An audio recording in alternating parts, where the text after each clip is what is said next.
അസ്സലാമലൈക്കും. പുതിയൊരു വീഡിയോയിലേക്ക് എല്ലാവർക്കും സ്വാഗതം. ഇന്നൊരു വീഡിയോ ആയിട്ടല്ല കേട്ടോ ഞാൻ വന്നത്, ഇന്നൊരു കമന്റിനുള്ള മറുപടി ആയിട്ട് വന്നതാണ്. നമ്മൾ ഇന്നലെ ഒരു വീഡിയോ ഇട്ടിട്ടുണ്ടായിരുന്നു. അതില് ഞാൻ പറഞ്ഞു താത്താടെ വീട്ടിലേക്ക് പോണ കേസൊക്കെ ഞാൻ പറഞ്ഞിട്ടുണ്ടായിരുന്നു. അപ്പൊ താത്താടെ വീട്ടിലെത്തിയപ്പോ, വീടിന്റെ ഉമ്മർത്തെത്തിയപ്പോ ഞാൻ പറഞ്ഞു, ഒരു പട്ടി അവിടെ നിൽക്കുന്നത് കണ്ടു. അപ്പൊ കുട്ടികളെ കണ്ടപ്പോ, കുട്ടികൾക്കൊക്കെ കണ്ടപ്പോ പേടിയായി. ഞാന് അപ്പൊ കുട്ടികൾ ഫസ്റ്റ് നടന്നില്ല. നമ്മുടെ ആച്ചൂട്ടന്റെ അവസ്ഥ ഇതാണ് കേട്ടോ, മുഖം കണ്ടായിരിക്കുന്നത് സൈഡ് മൊത്തം നീരാണ്. അപ്പൊ കുട്ടികള് ഫസ്റ്റ് അങ്ങോട്ട് നടന്നപ്പോ പേടിച്ചു. പിന്നെ അവര് എന്നെ ഫ്രണ്ടിലാക്കി. പിന്നെ ഞാൻ പട്ടീനെ ഒരു കല്ലെടുത്തിട്ട് എറിഞ്ഞപ്പോ പട്ടി പോയി എന്നൊക്കെ ഞാൻ പറഞ്ഞില്ലേ. പക്ഷെ പട്ടിയുടെ നിപ്പ് ഒരു കറുത്ത പട്ടിയായിരുന്നു. പട്ടിയുടെ നിപ്പും മാതിരിയൊക്കെ കണ്ട ആരായാലും പേടിക്കും. ഇപ്പൊ ഈ കമന്റ് ഇട്ട ആളാണെങ്കിലും ശരി, അവര് പേടിക്കും. നമ്മുടെ നാടല്ല. നമ്മള് താത്താടെ വീട്ടിലേക്ക് പോയിക്കുന്ന റെയിലാണ്. അവിടെ തീവണ്ടികൾ എപ്പോഴും വരുന്ന സ്ഥലമാണ്.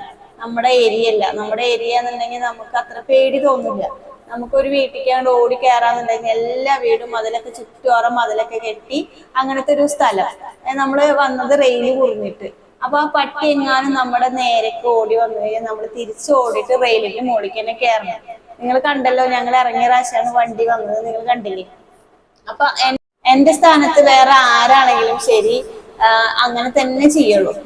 നമ്മൾ മാത്രമാണെങ്കിൽ നമുക്ക് അത്ര ഒരു പേടി തോന്നില്ല. പക്ഷെ നമ്മുടെ കൂടെ കുട്ടികളും കൂടി ഉണ്ടെങ്കിൽ നമ്മൾ അത് ചെയ്തിരിക്കും. പക്ഷെ പട്ടിയുടെ മേല് നമ്മൾ കൊണ്ടിട്ടില്ല. എനിക്ക് പട്ടീനെയും പൂച്ചേനെയും അങ്ങനെയുള്ള മൃഗങ്ങളെയൊക്കെ എനിക്ക് ഭയങ്കര ഇഷ്ടമാണ്. ഞാൻ മൃഗങ്ങളെ അങ്ങനെ ഉപദ്രവിക്കുന്ന ആളൊന്നല്ല കേട്ടോ, അങ്ങനൊന്നും ചെയ്യില്ല. പക്ഷെ നമ്മുടെ കൂടെ കുട്ടികളുണ്ടെങ്കിൽ നമ്മൾ അവരുടെ സേഫ്റ്റി തന്നെയല്ല നമ്മൾ നോക്കുള്ളൂ.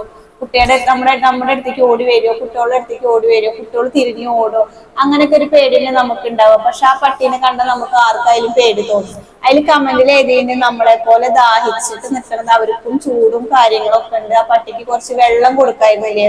നമ്മൾ ഒരു പരിചയമില്ലാത്ത ആൾക്കാർ ഈ പട്ടിയുടെ മുന്നിലേക്ക് വെള്ളം കൊണ്ട് പോയി കഴിഞ്ഞാൽ, അതിന്റെ കടി കിട്ടി കഴിഞ്ഞാൽ ഈ ആൾക്കാരെന്നെ പറയും, നിങ്ങൾക്ക് നിങ്ങളുടെ കാര്യം നോക്കിയാൽ മതിയായിരുന്നില്ലേ, നിങ്ങൾ എന്തിനാ ഈ പട്ടിക്ക് വെള്ളം കൊടുക്കാൻ പോയത്, അത് കടിച്ചില്ലേ എന്ന് ചോദിക്കും. അങ്ങനെ ചോദിക്കില്ലേ. അപ്പൊ ഞാനൊരു കല്ലെടുക്കാൻ കുമ്പിട്ടതും പട്ടിയുടെ വഴിക്ക് പോയി. പിന്നെ ഒന്നാടെ എറിഞ്ഞു എന്നുള്ള. പക്ഷെ പട്ടിയുടെ മേലൊന്നും കൊണ്ടിട്ടില്ല. പട്ടിയുടെ മേലേക്ക് അങ്ങനെ ഉന്നം വെച്ചെറിയാനുള്ള ഉന്നൊന്നും ഇക്കില്ല. അങ്ങനെ പട്ടി ഓടിപ്പോയി. അപ്പൊ ഇത് എഴുതിയ ആള് പറഞ്ഞു, അതിന്റെ പ്രതിഫലമാണ് നിങ്ങൾക്ക് കിട്ടിയെന്ന് പറഞ്ഞു. അപ്പൊ അതെന്താ ഉദ്ദേശിച്ചെന്ന് എനിക്ക് മനസ്സിലായില്ല. ഇനിയിപ്പോ ആച്ചൂട്ടൻ വീണതാണോ ഉദ്ദേശിച്ചെന്ന് എനിക്ക് അറിയില്ല കേട്ടാ. എന്താ പ്രതിഫലം, അതിന്റെ വെള്ളം കൊടുക്കാന്നുണ്ടെങ്കിൽ നിങ്ങൾക്ക് അതിന് പടച്ചോൻ ഭാഗത്തുനിന്ന് കൂലി കിട്ടും. അതല്ലാത്തതുകൊണ്ട് അതിന് എറിഞ്ഞ കാരനാണ് നിങ്ങൾക്ക് അതിൻ്റെ ഇതിൽ കിട്ടിന്ന് പറഞ്ഞു. പക്ഷെ അത് കിട്ടിന്ന് പറഞ്ഞത് ഇനിയിപ്പോ ആച്ചൂട്ടന് വീണിട്ട് അതിന്റെ കിട്ടിയതാണോ കാരണം എന്നറിയില്ല. പട്ടീനെ തല്ലി കൊല്ലാനോ പട്ടീനെ എടുത്ത് കല്ലെറിഞ്ഞിട്ട് അതിനെ കൊല്ലാറാക്കിയിട്ടോ ഒന്നും ഞാൻ ചെയ്തിട്ടില്ല.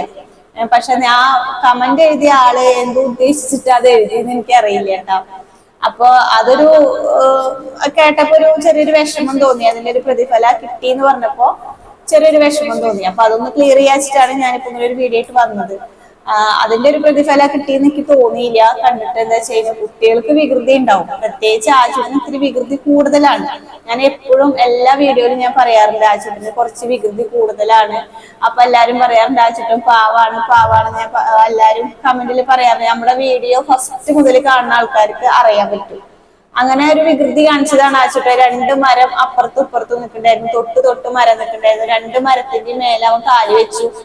ആ കാലിങ്ങനെ അകത്തി വെച്ചിട്ട് നിൽക്കൂല, അങ്ങനെ 2 കാലും മരത്തിന് വെച്ചപ്പോ ഒരു കാല് സ്ലിപ്പായി. മുകളിലേക്ക് കയറിയിട്ടില്ല, താഴെ തന്നെ 2 കാലും വെച്ചിട്ട് നിന്നു. ഒരു കാല് സ്ലിപ്പായി. അങ്ങനെ മോന്ത ഇടിച്ച്, അങ്ങനെ മോന്ത മുട്ടി, അങ്ങനെ കുമ്പിട്ടിട്ട് വീണു, കമിഴ്ന്ന് വീണു. അപ്പൊ അവന്റെ നെറ്റിയുടെ ഇവിടുന്ന് മുതൽ ഇതുവരെ അങ്ങോട്ട് നമ്മുടെ പുളിയുടെ വേര് പോയിട്ടുണ്ടായിരുന്നു.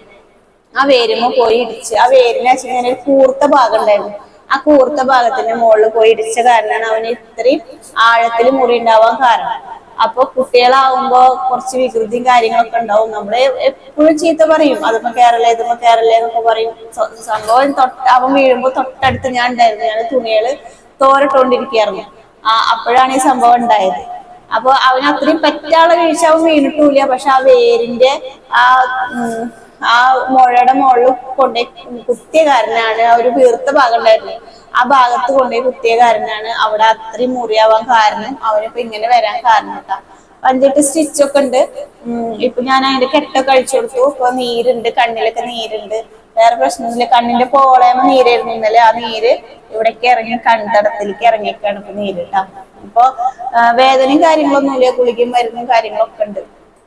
അങ്ങനെ അപ്പൊ ആ കമന്റ് കണ്ടപ്പോ എനിക്ക് ഭയങ്കരമായിട്ട് ഒരു ഇടങ്ങേറ് തോന്നി. എന്താണാവോ അങ്ങനെ പറഞ്ഞ്, കുട്ടികളല്ലേ, ഒരു കുട്ടികൾക്കൊക്കെ അങ്ങനെ പറ്റുമ്പോ അങ്ങനെ പറയാൻ പാടില്ല എന്നാണ് എന്റെ ഒരു അഭിപ്രായം. നിങ്ങൾ എന്താ വെച്ചാൽ കമന്റ് ചെയ്യേ.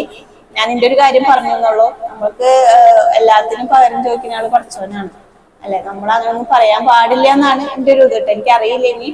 അപ്പൊ എന്താ വെച്ചാൽ നിങ്ങൾ കമന്റ് ചെയ്യേ. കേൾക്കണ നമ്മളെ വീഡിയോ കാണുന്നവർക്ക് എന്താ തോന്നുന്നു വെച്ചാൽ കമന്റ് ചെയ്ത്.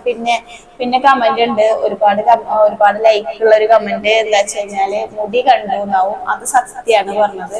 ഞാൻ അങ്ങനെ കുളിച്ച് ചോറുന്നിട്ട് അങ്ങനെ പോവായിരുന്നു. ക്രാബ് ഇട്ട് കഴിഞ്ഞാൽ ഞാൻ എവിടേക്ക് പോകുമ്പോഴും ആദ്യം വണ്ടി ഇല്ലാത്തപ്പോ എവിടേക്ക് പോകുമ്പോഴും ക്രാബ് ഇട്ടിട്ടാ പോയായിരുന്നു. മുടി എല്ലാം എന്താ പറയാ കെട്ടിയിട്ട് ക്രാബ് ഇടൂല്ലോ നമ്മള്, അങ്ങനത്തെ ക്രാബ് ഇട്ടിട്ടാ പോയായിരുന്നു. പക്ഷെ ഇപ്പൊ ക്രാബ് ഇടുമ്പോ നമുക്ക് ഹെൽമെറ്റ് വെക്കാൻ പറ്റുന്നില്ല. അപ്പൊ ഞാന് എന്താ പറയാ കടയ്ക്ക് ഒരു ക്ലിപ്പ് ഇട്ടിട്ട് നമ്മൾ അങ്ങനെ ഇട്ടതാ. പക്ഷെ അത് വണ്ടിയിൽ പോകുമ്പോ ഷാള് ഇങ്ങനെ കയറി വരും. ഷാള് ഞാൻ സ്വതവേ ഇങ്ങനെ ഇറക്കിയിടാറുണ്ടായിരുന്നു. പക്ഷെ നമ്മൾ വണ്ടിയിൽ ഇരിക്കുമ്പോ അങ്ങനെ ഇറക്കിയിടാനും പറ്റിയില്ല. വണ്ടിയിൽ പോകുമ്പോ അങ്ങനെ പറ്റില്ല. അപ്പൊ ഷാള് കിടന്ന് പറക്കും. അപ്പൊ നമുക്ക് വണ്ടി ഓടിക്കുന്ന ഒരു ശ്രദ്ധ പോവും. അപ്പൊ അതുകൊണ്ടാണ് അങ്ങനെ മുടി കണ്ടത്. നമുക്ക് മാക്സിമം ശ്രദ്ധിക്കാട്ടോ.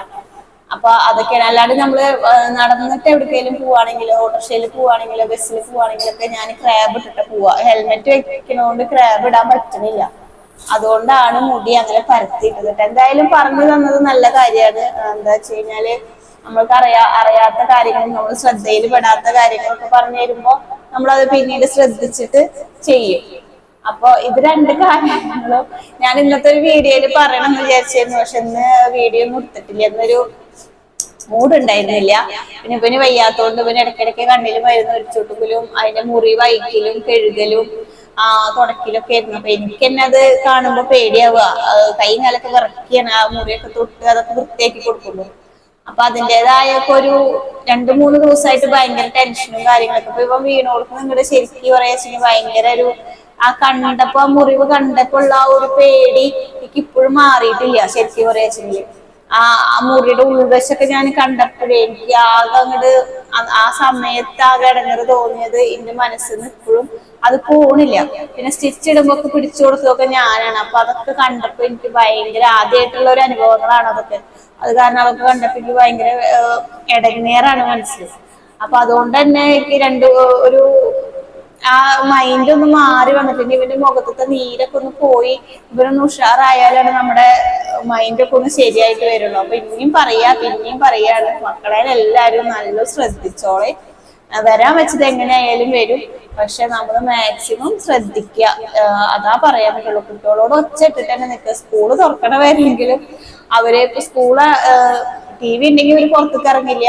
ഇപ്പൊ TV ഉണ്ടെങ്കിൽ എപ്പോഴും ഇരുന്നിട്ട് ടിവിയുടെ മുന്നിൽ തന്നെ ഇരുന്ന് കാണും. പക്ഷെ ഇവിടെ മരങ്ങളും കളിക്കാനൊക്കെ ഉള്ള സൗകര്യങ്ങളൊക്കെ ഉള്ളത് കൊണ്ടാണ് ഇപ്പൊ മുറ്റത്തൊക്കെ ഇറങ്ങി കളിക്കാൻ സൗകര്യം ഉണ്ടല്ലോ, അങ്ങനെ ഇറങ്ങി കളിച്ചത്. പക്ഷെ മരത്തിന്റെ മുകളിലൊന്നും കേറിയിട്ടില്ല കേട്ടാള്. അവിടെ എന്തായാലും വരാൻ വെച്ചതാണ്. അത് ഇത്രേ പറ്റുള്ളൂ എന്നുള്ളൊരു സമാധാനം. അതിന് കണ്ണിന്റെ മുകളിലൊക്കെ ആണെങ്കിൽ ഇന്നത്തെ ഒരു അവസ്ഥ ആലോചിച്ച് നോക്കുക. അങ്ങനൊന്നും ഉണ്ടായില്ല. അതന്നെ അൽഹംദുലില്ലാ, കുറച്ചവനോട് നന്ദി പറയാണ്. ഇത്രല്ലേ പറ്റുള്ളൂ എന്നുള്ളൊരു ഇത് മാത്രം. അപ്പൊ എല്ലാരും മക്കളെ നന്നായി ശ്രദ്ധിക്കുക. ഇത്ര പറയാണോ. ഈ ഒരു കാര്യം കമന്റ് വന്നപ്പോ ഭയങ്കര ഒരു ഇടങ്ങേറ് തോന്നി. അതുകൊണ്ടാണ് ഞാനത് ഇങ്ങനെ ഒരു വീഡിയോ ആയിട്ട് വന്നത്. അപ്പൊ അടുത്ത നല്ലൊരു വീഡിയോ ആയിട്ട് നാളെ വരാം. അതുവരെ എല്ലാവർക്കും ബൈ, അസ്സലാമു അലൈക്കും.